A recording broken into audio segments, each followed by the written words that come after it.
ভারতের উচিত এই মুহূর্তে রংপুর ডিভিশনকে দখল করে ভারতের সঙ্গে জুড়ে নেওয়া। আর মনে রাখতে হবে, এই বিশাল রাম মূর্তি এবং সনাতন ধর্মীয় কমপ্লেক্সটি তৈরি হচ্ছে সেই রংপুর ডিভিশনে। আসসালামু আলাইকুম। বাংলাদেশের গোয়েন্দা সংস্থা যারা আছে এদের উচিত এই গেল কয়েক বছরে যারা আছে এদের উচিত গলায় দড়ি দিয়ে মারা যাওয়া।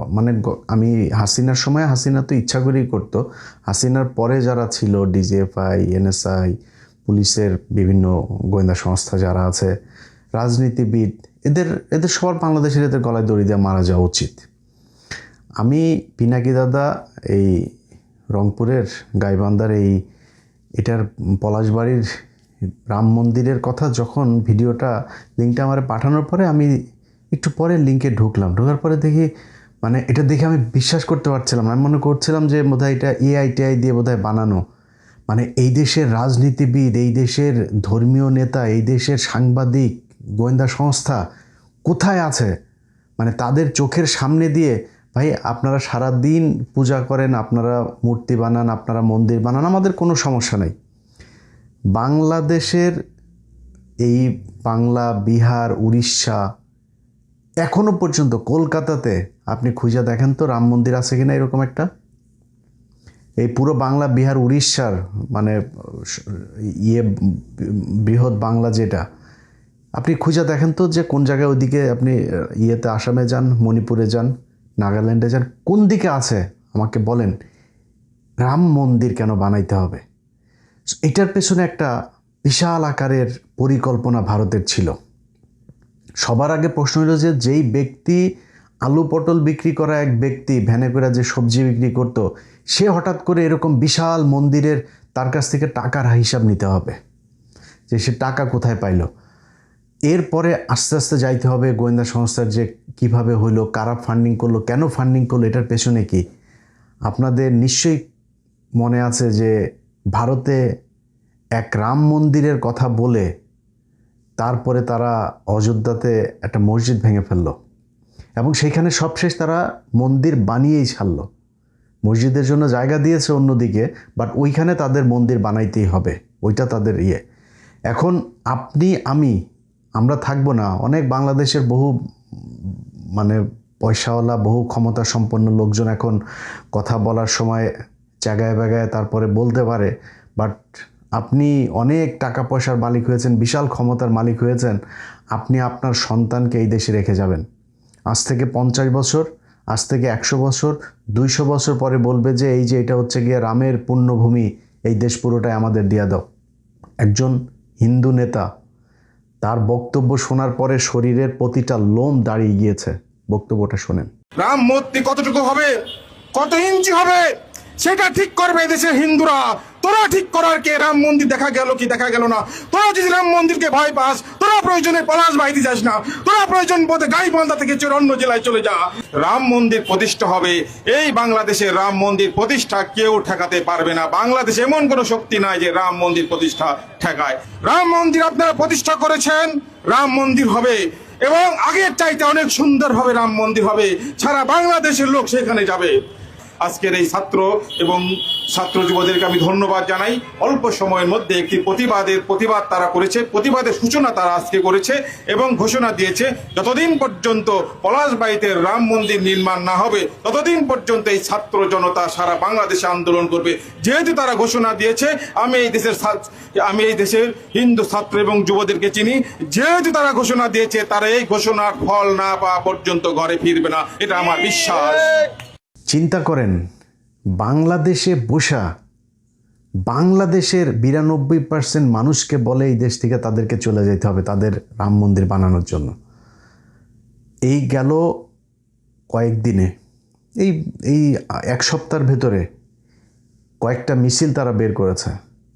সেই মিছিলগুলোর ভেতরে তাদের যেই দেশীয় অস্ত্রপাতি, কোমরে আরও ভেতরে, প্যান্টের ভেতরে কী ছিল সেটা তো জানি না, উপরে যা তারা দেখিয়েছে ত্রিশূল মিশুল এগুলো দিয়ে, তারপরে যেইভাবে রাস্তায় তারা অস্ত্রের ঝনঝনানি দেখিয়েছে, বিশ্বাস করতে কঠিন হচ্ছে এখনও তারেক রহমান ক্ষমতায় না শেখ হাসিনা ক্ষমতায়। যদি নাকি মনে করেন ভারতীয় দালালদেরকে এইভাবে সুযোগ দিবেন, আমরা কিন্তু বিএনপির ব্যাপারে আমি তো একদম নিশ্চুপি হয়ে গিয়েছি। কারণ বিএনপির কি আমি এর আগের ভিডিওতে বলেছি যে বিএনপির ব্যাপারে আমার ব্যক্তিগতভাবে আমি পজিটিভ অনেক কিছু দেখেছি যে কাজগুলো হচ্ছে, বিশেষ করে ভারতের সাথে, তারপরে পাকিস্তান, চীন, টার্কি, ইউএসএ, এইসব দেশের সাথে বিভিন্ন চুক্তি, বিভিন্ন দেশের পররাষ্ট্রমন্ত্রীরা আসা, ভারতের সাথে পুশিন নিয়ে সীমান্তে যে উত্তেজনা, এসব সব কিছু মিলায় আমি মনে করছি যে বিএনপি সরকার এই দেশের মানুষ যা চায় তারা তাই করতে যাচ্ছে। এই কারণে আমরা কিন্তু চুপ হয়ে আছি। কিন্তু আপনারা যদি মনে করেন যে এইভাবে তাদের আস্ফালন করতে দিবেন, তাহলে কিন্তু আমরা মনে করব অন্য কিছু। এখনও কিন্তু আপনারা মানে আমাদের পর্যবেক্ষণের ভেতরে আছেন, এখনও ফাইনাল কোনো রেজাল্ট আমরা পাইনি। অতএব আপনাদেরকে সিদ্ধান্ত নিতে হবে, এরা এইভাবে প্রকাশ্যে এই দেশের আইন না মেনে তারপরে তারা বলবে যে একটা ধরে মুসলমান ধর, তাদেরকে এই কর সেই কর, এই ধরনের প্রকাশ্যে মিছিল করেছে তারা। শোনেন মিছিলের সে ভাষাগুলো।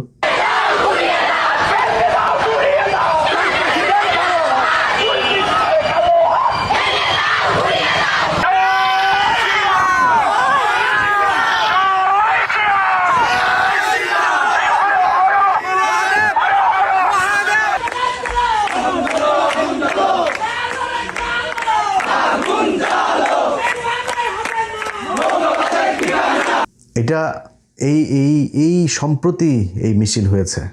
তারা যে ভাষা, যেইভাবে যে বডি ল্যাঙ্গুয়েজ, তাদের পেছনে একটা গভীর শক্তি কাজ করছে, যারা তাদেরকে উস্কানি দিচ্ছে যে বাংলাদেশে একটা সাম্প্রদায়িক দাঙ্গা বাধাইতে হবে।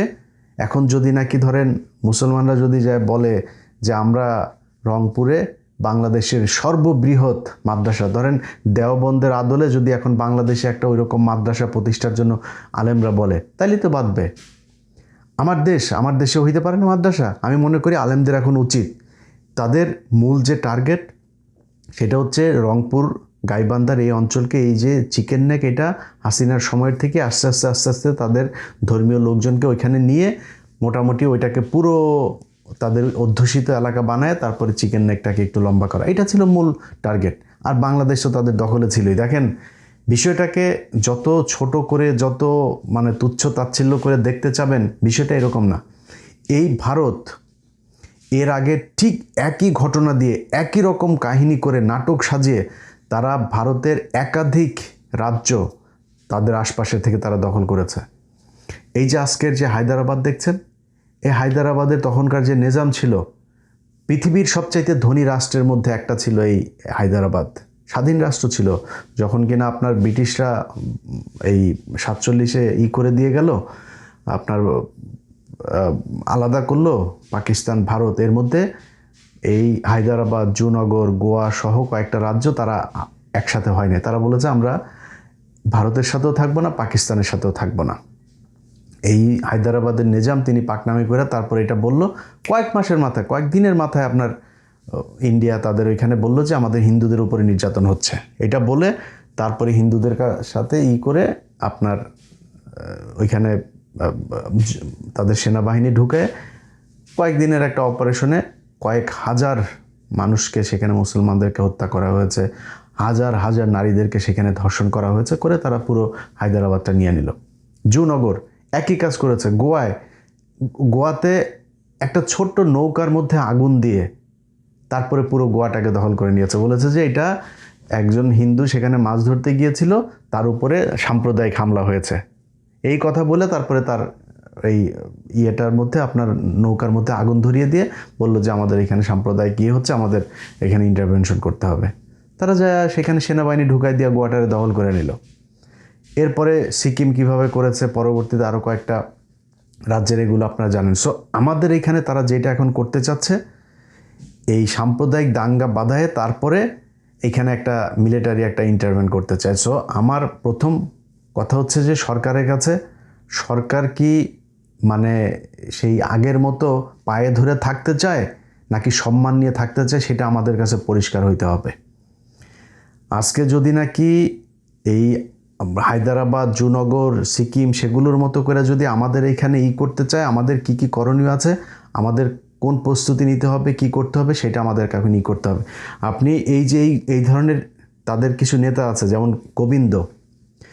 গোবিন্দ বাংলাদেশের বিভিন্ন আপনার সামাজিক সাংস্কৃতিক অনুষ্ঠানে যাবে, ইভেন তার অনেক মুসলমানের সাথেও তার বিশাল ভালো সম্পর্ক, এমনভাবে কথা বলবে মনে হবে যেন তিনি জামাতের প্রশংসা করে, সে বোঝায় যে সে খুবই অসাম্প্রদায়িক একজন মানুষ এবং খুবই এই গোবিন্দর পরিচালিত তার যুব জোট, তারপরে হিন্দু এই যে লাভ জেহাদ, তারপরে হইল গিয়া তার কুরুক্ষেত্র, এরকম কয়েকটা গ্রুপ খুলে তারা সেই গ্রুপের ভেতরে একদম ওপেনে ডিক্লেয়ার দিয়ে মুসলমান মেয়েদেরকে তারা এই প্রেমের ফাঁদে ফেলে তারপরে সেখানে করে।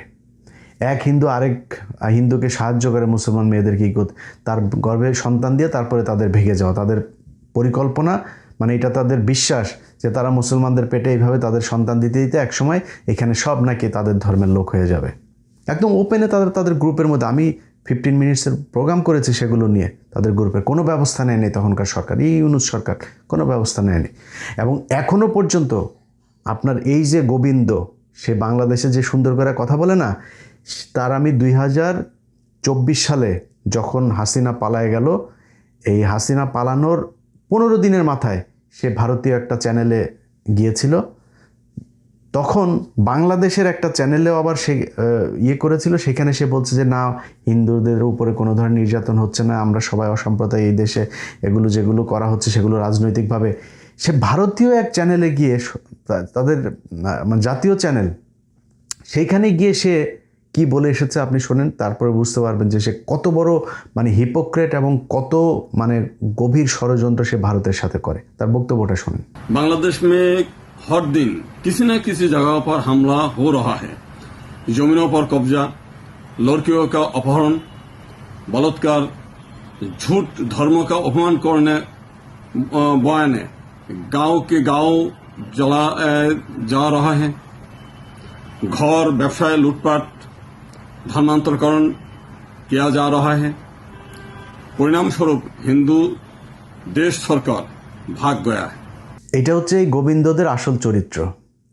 আমরা বাংলাদেশে, আমি একজন মুসলমান হিসাবে আমি কোনো ধর্মের সাথে আমি কোনো দিনও মানে কেউ কারোর ধর্ম পালন করতে বাধা দেখ, আমি কোনোটাই চাই না। মুসলমানও অন্য ধর্মের বাধা দেখ, সেটাও চাই না। আমি খুবই লিবারেল একজন মানে ধর্মীয় মানুষ। সো আমি যেটা মনে করি যে এই বাংলাদেশে যেসব হিন্দুরা আছে আমরা তাদেরকে রেসপেক্ট করি, তারা ধর্ম পালন করবে, আমরা সেটাতে রেসপেক্ট করি। কিন্তু গেল 15টা বছরে আপনারা একটু ক্ষমতা পাওয়ার পরে আপনাদের যে চরিত্র বাংলাদেশের মানুষ দেখেছে, সেটা বনজ কুমার থেকে সেই বিপ্লব সরকার থেকে শুরু করে এই দেবাশিস টেবাশিস সহ সবাই তাদের আসল রূপ দেখিয়ে দিয়েছে। বাংলাদেশে তারা ব্যবসা প্রতিষ্ঠান খুলেছে, তাদের সব প্রপার্টি নিয়ে জমিয়েছে ভারতে, সব কটার ভারতে বাড়ি আছে, কলকাতা, দিল্লি, বিভিন্ন জায়গায় তাদের বাড়ি আছে, সেখানে গিয়ে তারা বাড়ি করেছে। তাদের বাংলাদেশে কোনো কিছু জমায় না, এটা তাদের চরিত্র। এবং বাংলাদেশের মেয়েদেরকে ধর্ষণ করা, বাংলাদেশের মেয়ে এই মানুষকে গুম করা, খুন করা, সব কিছুর সাথে তারা জড়িত ছিল। আমরা এটা 15 বছর দেখেছি, সেটা ভুলে যেতে চাই। কিন্তু ফার্দার যদি আপনারা এই ধর্মীয় বিভাজন তৈরি করে তারপরে বাংলাদেশকে করতে চান, তাহলে কিন্তু এই দেশের সরকার টরকার কোনো কিছু মানব না। আমরা কিছু বললেই তো তারপরে আবার বলে ফেলেন আমরা মব সৃষ্টি করতে চাই, এই কথা বলে তারপরে আমরা খুব চুপচাপ হিসাব করে তারপরে চলতাম। অথচ এই সরকার আসার পরে এমন কোনো দিন নাই চাঁদাবাজিতে মানুষ মারা যায়। এখন তো আমরা কিছু বলি না, এখন এত মারামারি, গ্যাঞ্জাম, চাঁদা নিয়ে ঝগড়া, এত কিছু লুটপাট, এত কিছু হয় কেন এখন?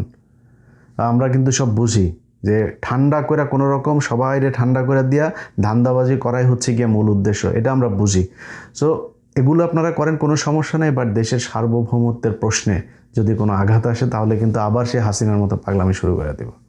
আল্লাহ হাফেজ।